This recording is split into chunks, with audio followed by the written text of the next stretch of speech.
सलाम, नमस्ते, सत श्री अकाल। मैं हूं रजा और आप देख रहे हैं रजाग्राफी की मिडिल ईस्ट स्पेशल रिपोर्ट। दोस्तों, आपको बताना चाहूंगा कि ईरान ने बड़ा खुलासा किया है। ईरान बड़ी मुसीबत में फंस चुका है। ईरान इस वक्त परेशान है। कैसे? ईरान के साथ देने वाले ग्रुप ईरान से नाराज हैं। वजह ईरान ने खुलकर नहीं बताई है, लेकिन आपको बता दूं, हूथीज जो अब तक पूरी तरह से ईरान के साथ थे और हूथी बनाने वाला ईरान ही था। ईरान ही एक ऐसा देश है जिसने हथियार हमास, हिजबुल्लाह, हूथीज, इनको इतने हथियार दिए कि ये आज इतने पावरफुल हुए। हूथी को बनाने वाला ही, इस संगठन को बनाने वाला ही ईरान था। दोनों की धार्मिक मान्यताएं भी एक है, लेकिन ईरान ने बड़ी बात कही है। ये रहा सोर्स, प्रूफ आपके सामने है। ईरान ने अपनी रिपोर्ट में बहुत क्लियर कट कह दिया है कि हम हूथी के ऊपर से अपना कंट्रोल खो रहे हैं। हूथीज हमारी बात नहीं मान रहे हैं। हूथीज हमसे खफा हैं।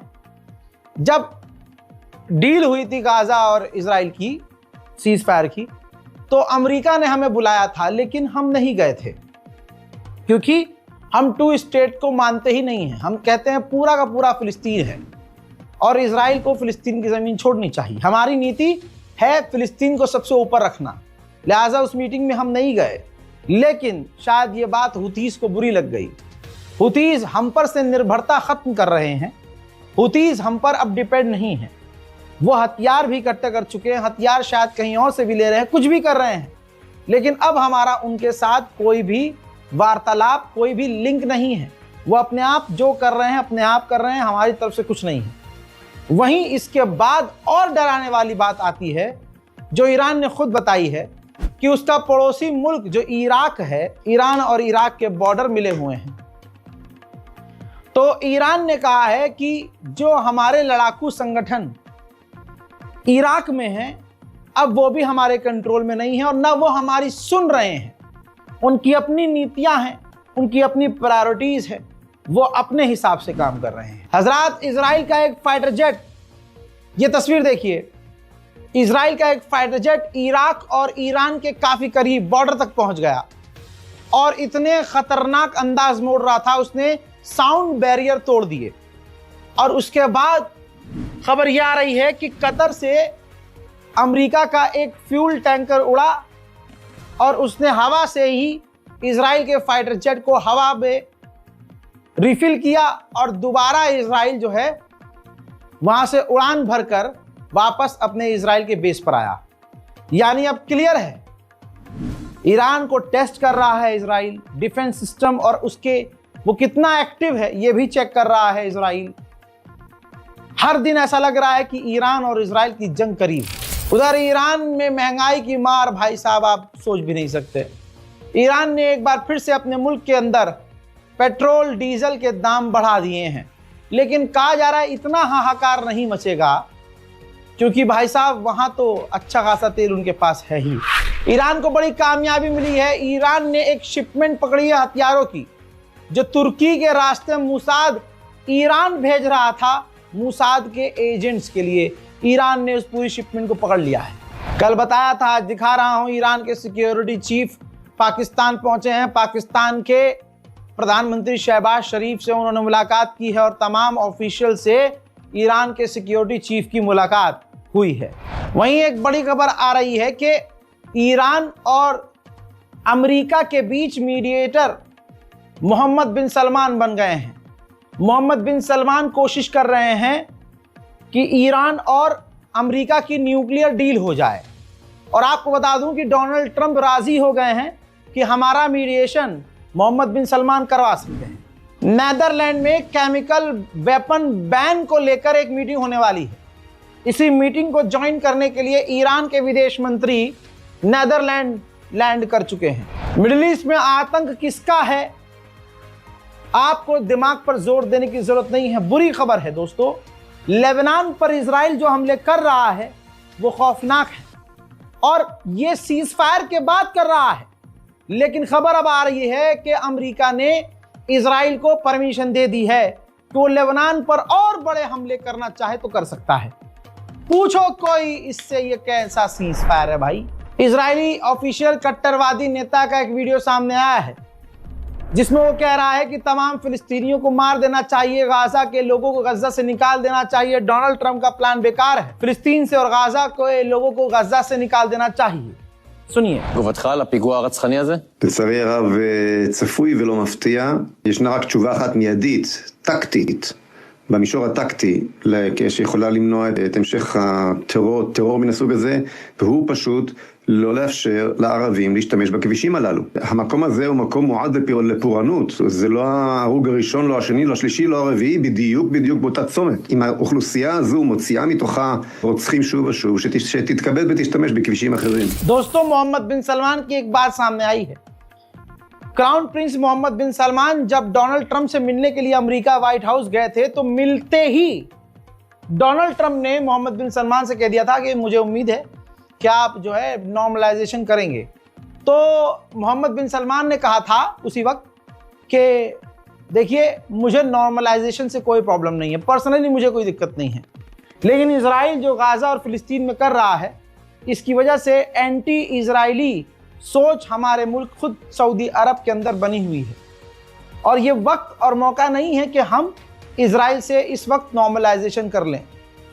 ये बात सुनने के बाद रिपोर्ट है ये कि डोनाल्ड ट्रंप काफ़ी डिसअपॉइंट हुए, नाराज़ हुए, लेकिन उसके बाद मोहम्मद बिन सलमान ने जब देखा कि ये तो प्रेशर भी कर सकते हैं तो पब्लिकली उन्होंने टू स्टेट सॉल्यूशन की भी बात कर दी, क्योंकि उनका ये कहना था ट्रंप से कि जो हमारी आवाम है उनके दिलों में इजराइल की इमेज ख़राब हो चुकी है, लिहाजा अगर मैंने हमारे आप इजराइल को कह दिया कि नॉर्मलाइजेशन के लिए तैयार हैं तो मुल्क में बहुत सारी चीज़ें बिगड़ सकती हैं। उधर गाजा के हालात में आपको बता रहा हूँ, बाढ़ का हाल है, बाढ़ आई हुई है, टेंट में लोग रह रहे हैं। एक छोटी सी बच्ची बता रही है कि उसके टेंट के अंदर तक पानी आ चुका है।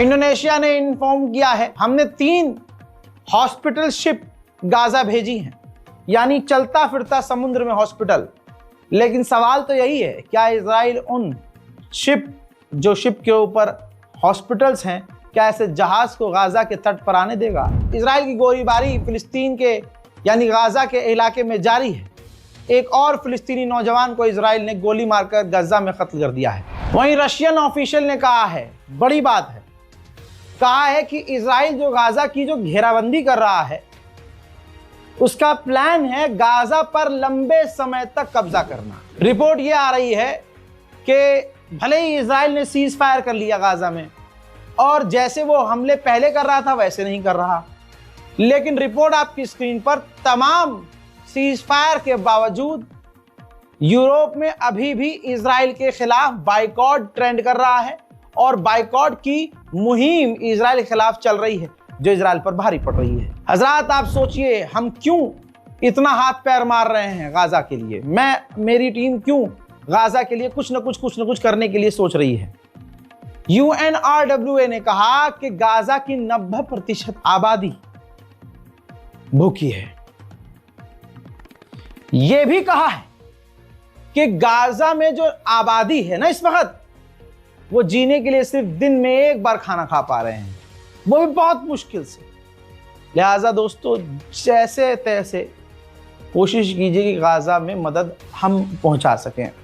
बेशक ज़रूरी है कि हम आसपास के इलाकों में भी देखें, लेकिन इतना बुरा हाल हमारे आसपास के गरीबों का नहीं है जितना बुरा हाल फिलिस्तीन के लोगों का है। यही कह रहा हूं कि हम छोटे छोटे टुकड़े में गाजा में मदद भेज रहे हैं, साथ दीजिए ताकि वो टुकड़े हम बड़े कर सकें।